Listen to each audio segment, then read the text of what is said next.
I haven't seen you since you were a teenager. You look marvelous. Oh, well, thank you. And that's just the back of my head. It gets better.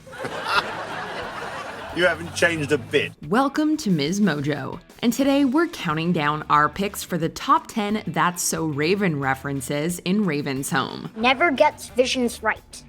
Yep, still me. For this list, we'll be looking at the best ways in which this reboot looks to the past instead of the future. What That's So Raven throwback do you want to see in Raven's home? We're not psychics, so let us know in the comments. Number 10, the Chill Grill. After getting fired from his previous job, Victor decided to open his own establishment. And the best part is, this is my place. I mean, finally, I'm the boss, and nobody can tell me what to do. Yeah, that's sweet, Dad. Hey, yeah, get back to work. The Chill Grill became the setting for many memorable That's So Raven moments. Indeed, Chelsea calls back to their hilarious waitressing experience while trying to run a restaurant in their living room in season 1 of the reboot. Okay, I'm in way over my head. Can you help me? It could be like old times, with your dad at the Chill Grill, right? All right, I mean, it's been a while, but I'll see. As we know, Victor and Corey eventually moved to the White House, leaving us all to wonder, what became of the restaurant? But it seems like it's still thriving, and will reappear in season 5 now that Raven's back in San Francisco. We can't wait to see what other foodie throwbacks the show has on the menu. It is so good to be back at the Chill Grill. Number 9, Devon Carter. Our hearts burst when we learned that Raven and Devon got hitched, even if it wasn't happily ever after. As you'll recall, he was her high school sweetheart, and she was heartbroken when his family moved away. Will I ever see you again? I hope so. I love you, Ray. I love you too. Although Raven dated other people, it was clear that the spark was still very much alive whenever Devon came to town. I have to admit, I'm glad that you didn't go to the prom with someone else. I wouldn't want to go to the prom with anyone else but you. Naturally, a lot of thought went into deciding who the twins' dad should be in the reboot. And they definitely made the right call because we wouldn't want anyone other than Devon Carter to be the father. Even though the marriage didn't work out, we're glad these exes are still friends. Even though things didn't work out between us, Ray, I'm glad we're still friends. Me too. Number 8. Yup, that's us. The That's So Raven theme song is iconic, so its successor had big shoes to fill.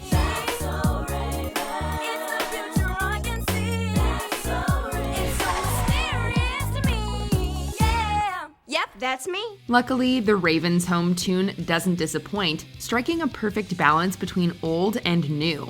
The part that really gets us is the way Raven caps it off. No matter the weather, we gon' shine. There for each other, it's our time. Yep, that's us. As any fan will know, this is a callback to the end of the original theme song.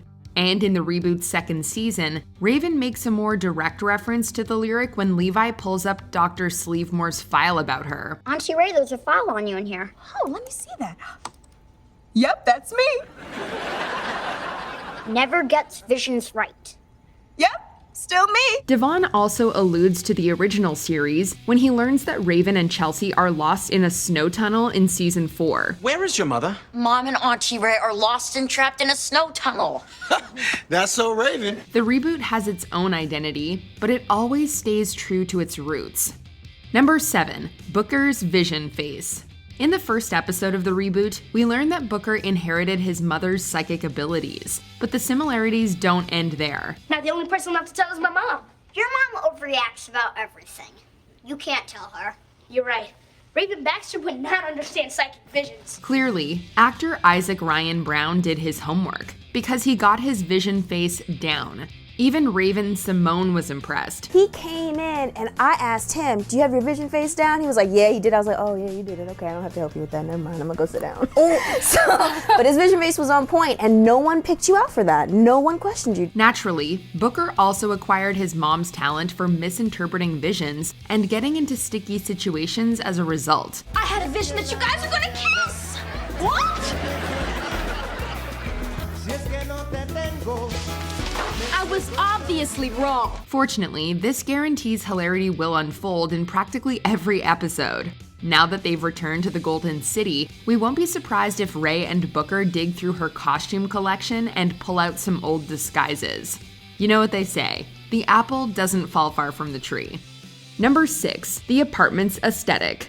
Raven always dreamt of being a fashion designer. And I wanted to, design the costumes for the show. So, introducing Scarecrow from the Hood. Come on. Though her journey wasn't straightforward, she never lost sight of the end goal as she grew up. And her eye for interior design didn't fade over the years either. Well, I just want to let you know that, I designed that.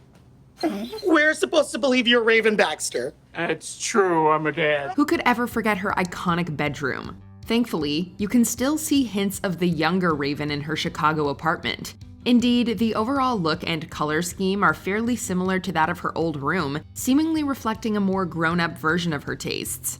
Yet the new aesthetic doesn't sacrifice any of the fun style we fell in love with in the original series. In other words, the abode is quintessentially Raven. If you got the best roommate in Chicago, let me hear you say whoop whoop. Well. It's a subtle touch, but an incredibly inviting one. Number 5, Old Oaky. You couldn't bring most of the old gang back together without revisiting some of their most memorable antics. While helping Nia with her ecology project in season 3, Chelsea's reminded of when she protested against an old tree being cut down. That's it! Chelsea, you're exactly what I need to ace this project. Who, me?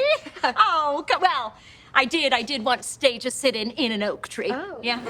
That's so Raven fans know this legendary episode well and can still burst into On Top of Old Oaky if prompted. Hey, come on, let's sing it all together. On top of old Oaky. Oh, snap, for real? And that's not the only one of Ray and Chelsea's teenage shenanigans that comes up. In season 4, they talk about the time Raven joined Chelsea on a camping trip and lost her boot to a skunk. It's so hard to explain a skunk having a crush on your boots. Yeah, but it's nights like that I look on most fondly. We remember the chaos of their adventures fondly, and clearly they created happy memories for Raven and Chelsea too. Number 4, the return of Dr. Sleevemore. Raven's home sees the titular character doing some work as a scoot driver. So imagine her surprise when her passenger ends up being a familiar face, Dr. Sleevemore himself. She learns that he's opened the Sleevemore Center for Psychically Gifted Children in Chicago, which is pretty similar to the center she visited as a teen. Oh, hey, do you still have that helmet thingy that recorded my psychic abilities? The Sleevemore Cerebral Oscillator, of course. Their reunion couldn't have come at a better time, as they end up enlisting his expertise to help Booker after he freezes mid-vision.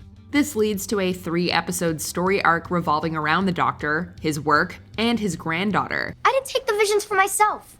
I only took them to prove my theory about VNA. VN what? What's that? Much like how DNA is the genetic makeup for normal humans, I believe VNA is the genetic makeup for psychics who get visions. It was delightful to see this nod to the original, especially as it opened the door to other throwbacks as well. Oh,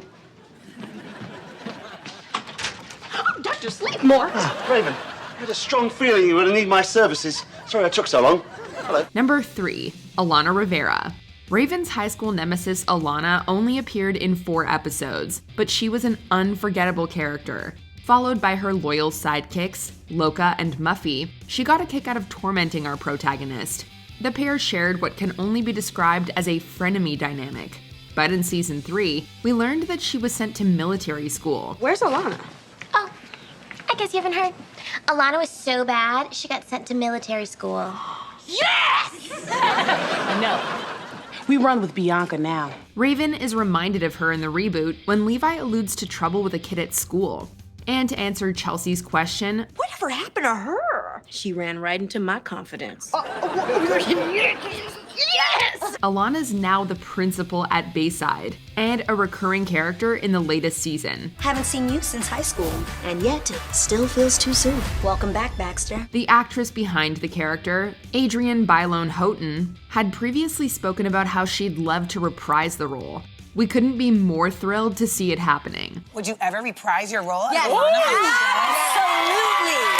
I would absolutely come back and be Alana Rivera. Number 2, Grandpa Victor's visit. Raven's dynamic with her family was a huge part of what made the original series so special. So it was incredibly exciting when Rondell Sheridan, also known as Victor Baxter, guest starred in season 2. Well, then it's a good thing I'm here. What are you doing here? Well, when you told me that Chelsea was leaving, I figured you could use an extra set of hands. He came to help his daughter while Chelsea was away and proved he was still the same loving, supportive father we remembered. He's now rejoined the principal cast, with Raven and Booker moving in to help him following a health scare. Welcome to San Francisco. I'm Keith. Where to? Hi, East Bay Medical, and please hurry. Hey, aren't you forgetting something? Oh, that's right, my luggage. Thank you, sweetheart. I can't believe I forgot this. I meant me. Raven eventually finds a way to trick him into admitting that she's his favorite child, giving us a much-needed Corey reference. Hey, Dad, do you love me more than my brother? No, I love you both the same. Oh, I knew it! Hopefully, we'll get to witness many more callbacks, or perhaps some other family cameos too. Before we unveil our number 1 pick, here are some honorable mentions. Oh snap! It didn't take long until we heard Raven's famous catchphrase. Miss Baxter, may I have a word?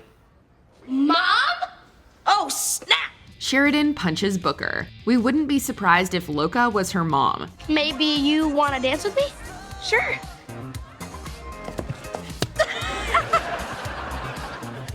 I also knew you were gonna do that. Boys in motion. The boys still have Raven's devotion in adulthood. You want to hear good music? I got 3 words for you. Boys in motion. I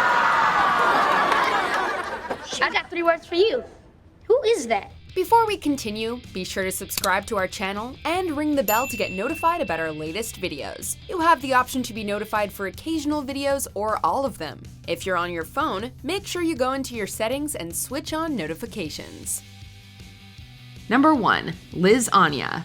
After a vision showed her dad getting fired in the original series, Raven tried to get his job back in a way that's so Raven. She made quite an impression with her Liz Anya persona. To this day, you can identify a fan of the show based on their reaction to this hilarious quote. Does you know who I be? Does you listen to music? Do you watch TV? Do you carry a lunchbox? So it was a delightful surprise when the star appeared in the reboot.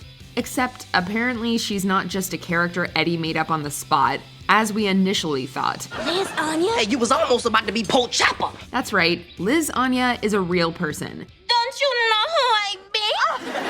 Do you watch reality TV? Do you like social media? Do you carry a lunchbox? Interestingly, the episode's premise is also similar, with Booker's vision showing Raven getting fired. We're just putting it out there, but since Victor's back, we'd love a Liz Anya encore. I'll bring it back! I love you all, and more importantly, do you love me? Do you agree with our picks? Check out this other recent clip from MsMojo and be sure to subscribe and ring the bell to be notified about our latest videos.